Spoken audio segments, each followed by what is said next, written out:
Welcome back to my YouTube channel साथियों। RS class में आपका हार्दिक स्वागत है। मैं कौशल सिंह। आज हम एमसीक्यू लेके आए हैं बाल विकास के जो एमसीक्यू हैं जो कि प्रीवियस पेपर में आ चुके हैं, कई बार आ चुके हैं ये प्रीवियस पेपर में। और हम तैयारी कर रहे हैं साथियों UP TET, C TET, super TET, R TET, रीड यूकी टेट, यानी जितने भी टेट के एग्ज़ाम हैं उन सब के लिए महत्वपूर्ण क्वेश्चन है ये, जो बार बार रिपीट किए जा रहे हैं। वो क्वेश्चन मैं आपके लिए लेके आया हूँ। और 20 तारीख का आपका एग्ज़ाम है। तैयारी भी आपकी बहुत ही अच्छी तरीके से चल रही होगी साथियों। तो जो भी भाई बहन चैनल पर नए आए वो चैनल को सब्सक्राइब ज़रूर कीजिएगा और वीडियो को लाइक ज़रूर कीजिएगा। तो आज की सीरीज स्टार्ट करते हैं एमसीक्यू की। चलिए देखते हैं कौन सा है पहला प्रश्न आज का। Let's go. चलिए दोस्तों, ये आता है आपका पहला प्रश्न। आज का पहला प्रश्न क्या कहता है, देखिए, निम्नलिखित में से कौन सी विशेषता प्रतिभावन शिक्षार्थी की है। देखिए, कौन सी विशेषता है जो प्रतिभावन शिक्षार्थी की हो सकती है साथियों। देखते हैं। देखिए, यदि कक्षा की गतिविधियां अधिक चुनौतीपूर्ण नहीं होती हैं तो वह कम प्रेरित अनुभव करता है और ऊब जाता है। ये है विशेषता प्रतिभावन शिक्षार्थी की। ऑप्शन ए हो जाता है आंसर इसमें आपका। क्या हो जाता है? ऑप्शन ए इसमें आंसर आपका हो जाता है साथियों। चलिए नेक्स्ट प्रश्न की तरफ चलते हैं। क्या कहता है, देखिए, अगला प्रश्न आपका स्क्रीन पर ये आ जाता है। ये क्या कहता है, एक शिक्षिका अपनी प्राथमिक कक्षा में प्रभावी अधिगम को बढ़ा सकती है। यानी एक शिक्षिका अपनी प्राथमिक कक्षा में प्रभावी अधिगम को बढ़ा सकती है। देखिए आंसर देखते हैं इसका क्या है। आंसर है इसका साथियों, विषय वस्तु को विद्यार्थियों के जीवन के साथ संबंधित करके यानी ये कह रहा है कि विषय वस्तुओं को विद्यार्थियों के जीवन के साथ संबंधित करके प्रभावी अधिगम को बढ़ाया जा सकता है। आंसर हो जाता है इसमें सी आपका। आंसर हो जाता है साथियों सी आपका। अगला प्रश्न देखते हैं। चलिए अगला प्रश्न आपका क्या कहता है।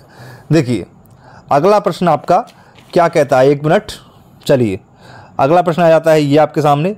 अगला प्रश्न कहता है, बच्चों के बारे में निम्नलिखित कथनों में से कौन सी सही है।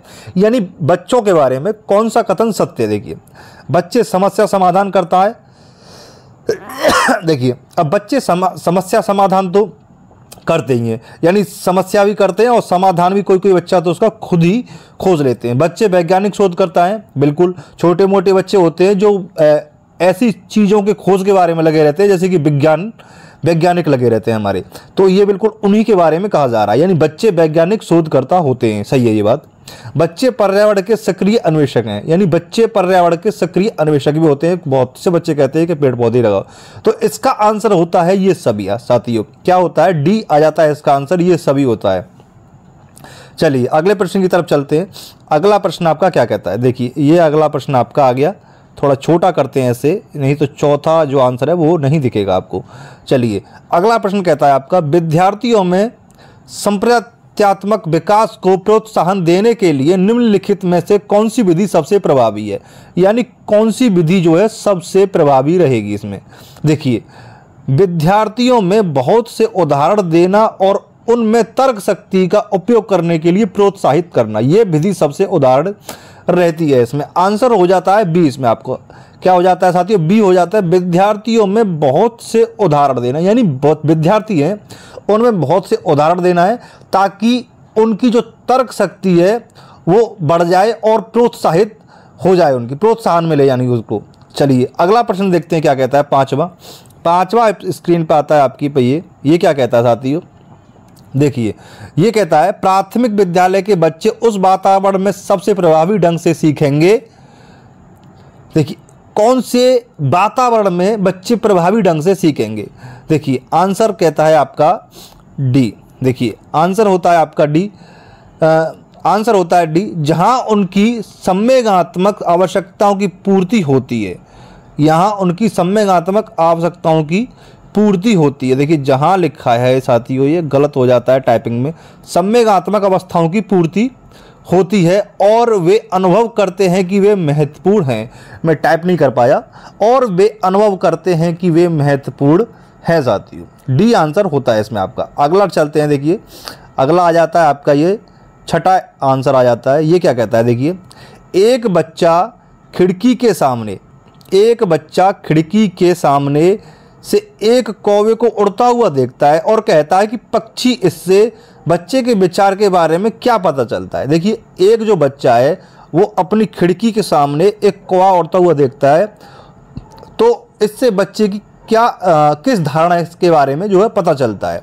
देखिए, पता चलता है बच्चों की स्मृतियां पहले से भंडारित होती हैं, यानी जो बच्चे की जो स्मृति है, जो याददाश्त है, पहले से और अच्छी हो गई है, ये पता चलता है इससे। दूसरा क्या चलता है, बच्चों में पक्षी का प्रत्यय विकसित हो चुका है, यानी बच्चे ये जान चुके हैं कि ये पक्षी हैं। बच्चे क्या जान चुके हैं कि ये पक्षी होते हैं, इस तरह के पक्षी की बनावट ऐसी होती है। बच्चों ने अपने अनुभव बताने के लिए भाषा के कुछ उपकरणों का विकास कर लिया, यानी बच्चों ने ये भी विकास कर लिया है कि कौन सी भाषा है और कौन सी भाषा में किसको क्या कहा जाता है, उसने अपने अनुभवों को जानने के लिए भाषा का विकास कर लिया। तो आंसर होगा इसका डी साथियों, आंसर हो जाता है डी, इसका सभी प्रश्न होते हैं आपके आंसर।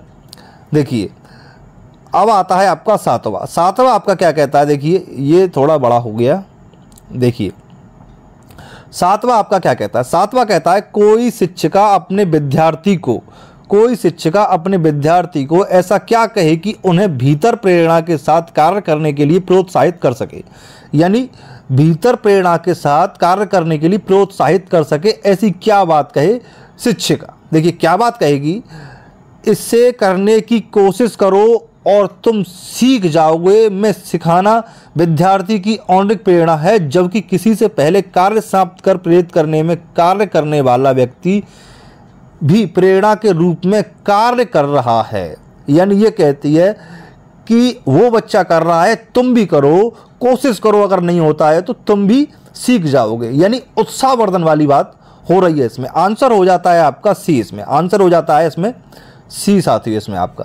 चलिए अगला प्रश्न देखते हैं क्या कहता है। अगला प्रश्न आपका 8वां आ जाता है। ये क्या कहता है, देखिए साथियों, थोड़ा बड़ा करते हैं। 8वां आपका क्या कहता है, कोई शिक्षिका अपने विद्यार्थी को अध्ययन करने हेतु आंतरिक रूप से उत्प्रेरित करने के लिए कैसे प्रोत्साहित कर सकती है, यानी कैसे प्रोत्साहित कर सकती है, कैसे कर सकती है। देखिए, व्यक्तिगत लक्ष्य निर्धारित करने और उनसे निपुणता पाने में उन्हें मदद देकर, यानी निपुणता पाने में उन्हें मदद देकर। आंसर हो जाता है इसमें आपका बी साथियों। कौन सा हो जाता है आपका, बी आंसर हो जाता है इसमें। चलिए अगला देखते हैं 9वां क्या कहता है। 9वां आपकी स्क्रीन पर आ चुका है ये साथियों। ये क्या कहता है, देखिए, ये कहता है किसी प्रारंभिक कक्षा में प्रभावशाली शिक्षक का उद्देश्य विद्यार्थियों को उत्प्रेरित करेगा, यानी उत्प्रेरित करेगा। कौन सा करेगा, देखिए, सीखने के लिए, जिससे वे जिज्ञासु बने और सीखने के लिए ही सीखना पसंद करें, सीखने के लिए ही सीखना पसंद करें। आंसर हो जाता है इसमें आपका डी साथियों, आंसर हो जाता है डी इसमें आपका। अगला देखते हैं 10वां क्या कह रहा है। 10वां आ जाता है आपकी स्क्रीन पर। ये निम्नलिखित में से कौन सा उदाहरण प्रभावशाली विद्यालय का प्रथम है। कौन सा उदाहरण, देखिए, व्यक्ति सापेक्ष अधिगम। कौन सा है, आंसर है इसका बी, व्यक्ति सापेक्ष अधिगम प्रभावशाली विद्यालय का प्रथम नियम है साथियों। अगले प्रश्न की तरफ चलते हैं। अगला प्रश्न आपका ये आ जाता है। ये क्या कहता है, देखिए, अगला प्रश्न कहता है विकास का सिर पदाभिमुख दिशा सिद्धांत व्याख्या करता है का विकास इस प्रकार आगे बढ़ता है, यानी किस प्रकार आगे बढ़ता है, सिर से पैर की ओर। किस प्रकार आगे बढ़ता है विकास, सिर से पैर की ओर विकास आगे बढ़ता है साथियों। चलिए अगले प्रश्न की तरफ चलते हैं। अगला प्रश्न कहता है आपका, अगला प्रश्न आता है भाषा विकास के लिए सबसे संवेदनशील समय निम्नलिखित में से कौन सा है, यानी भाषा विकास के लिए सबसे संवेदनशील समय निम्नलिखित में से कौन सा है। कौन सा है, देखिए, प्रारंभिक बचपन का समय। कौन सा है, आंसर होता है इसमें आपका डी, प्रारंभिक बचपन का समय संवेदनशील समय निम्नलिखित में से है आपका। अब चलते हैं 13 की तरफ। 13 क्या कहता है साथियों, 13वां आपका ये आ जाता है स्क्रीन पे। देखिए 13 आपका ये आ जाता है। ये क्या कहता है, ये कहता है साथियों, ये कहता है निम्नलिखित में से कौन से सामाजिक कण के गौणवाहक हो सकते हैं, गौणवाहक हो सकते हैं। तो यह है इसका विद्यालय और पास पड़ोस। कौन सा होता है, विद्यालय और पास पड़ोस। आंसर हो जाता है इसमें आपका ए साथियों। चलिए नेक्स्ट प्रश्न की तरफ चलते हैं। नेक्स्ट क्या कहता है, नेक्स्ट कहता है लेव वाइगोत्स्की के अनुसार संज्ञानात्मक विकास का मूल कारण है, संज्ञानात्मक विकास का मूल कारण होगा आपका सामाजिक अन्यों की अन्य क्रियाएं, सामाजिक अन्य क्रियाएं। अगले प्रश्न की तरफ चलते हैं। अगला प्रश्न आता है 15वां आपका, ये देखिए 15वां क्या कहता है।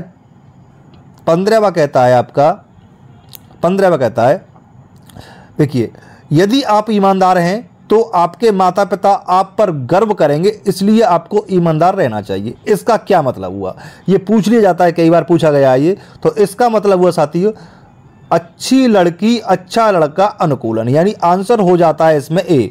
अच्छी लड़की अच्छा लड़का अनुकूलन, आंसर होता है इसमें ए आपका। चलिए अगले प्रश्न की तरफ चलते हैं। अगला प्रश्न आपका आ जाता है ये स्क्रीन पे। ये क्या कहता है, ये कहता है जिन प्याजे के अनुसार अधिगम के लिए निम्नलिखित में से क्या आवश्यक है, यानी जिन प्याजे के अनुसार क्या आवश्यक है। शिक्षार्थी के द्वारा पर्यावरण की सक्रिय खोजबीन, क्या आवश्यक है जिन प्याजे के द्वारा, शिक्षार्थी के द्वारा पर्यावरण की सक्रिय खोजबीन, आंसर होता है इसमें आपका डी साथियों। चलिए अगले प्रश्न की तरफ चलते हैं। अगला प्रश्न क्या कहता है 17वां काफ़ी बड़ा हो गया। देखिए ये क्या कहता है, चलिए और छोटा करते हैं इसे। ये क्या कहता है, पढ़ें। देखिए जिन प्याजे के अनुसार प्रारूप स्कीमा निर्माण वर्तमान योजनाओं के अनुरूप बनने हेतु नवीन जानकारी में संशोधन, नवीन जानकारी के आधार पर पुरानी योजनाओं में संशोधन के परिणाम के रूप में गठित होता है, इन प्रक्रियाओं को माना जाता है। क्या माना जाता है इन प्रक्रियाओं को, समावेशन और समायोजन के रूप में। किसमें साथी, आंसर होता है इसमें आपका सी, समावेशन और समायोजन के रूप में माना जाता है। अगले प्रश्न की तरफ चलते हैं। 18वां क्या कहता है, देखिए साथी 18वां आ जाता है आपका, किसी प्रगतिशील कक्षा की व्यवस्था में शिक्षक एक ऐसे वातावरण को उपलब्ध कराकर अधिगम को सुगम बनाता है, यानी शिक्षक को कैसा वातावरण उपलब्ध कराना चाहिए और जो शिक्षा को सुगम बनाएगा। खोज को प्रोत्साहित देना, यानी कौन सा है, खोज को प्रोत्साहन देना, आंसर होता है इसमें आपका डी साथियों। अगले प्रश्न की तरफ चलते हैं। अगला प्रश्न आता है, देखिए अगला प्रश्न आता है ये आपका। अगला प्रश्न कहता है हार्वर्ड गार्डनर का बहुबुद्धि सिद्धांत सुझाता है कि, क्या सुझाता है, सुझाता है कि शिक्षक को चाहिए कि विषय वस्तु को वैकल्पिक वीडियो से पढ़ाने के लिए बहुबुद्धियों को एक रूपरेखा की तरह ग्रहण करे। क्या करे, बहुबुद्धियों को एक रूपरेखा की तरह ग्रहण करे। शिक्षक को ये चाहिए करना, क्या चाहिए शिक्षक को, ये करना चाहिए। चलिए 20वां कहते हैं, 20वां आपका आंसर आ जाता है ये आपकी स्क्रीन पर। साथियों वीडियो कैसी लगी ये हमें कमेंट बॉक्स में ज़रूर बताइएगा और like and share and subscribe ज़रूर कीजिएगा। मैं इसी तरह आपके लिए मोस्ट क्वेश्चन लाता रहता हूं, और क्वेश्चन ही पढ़िए आप, किताब तो छोड़ ही दीजिए क्योंकि किताबों से अब पल्ले नहीं पड़ेगा। समय काफ़ी अब नहीं रहा है, समय बहुत कम है आपके पास। देखिए लास्ट जो प्रश्न आता है आपका वो आता है लिंग है, यानी लिंग क्या है ये पूछा है, शारीरिक संरचना, सामाजिक संरचना या सहज गुण या जैविक। देखिए ये है सामाजिक संरचना। क्या है साथियों, सामाजिक संरचना है ये, आंसर होता है इसमें आपका सी।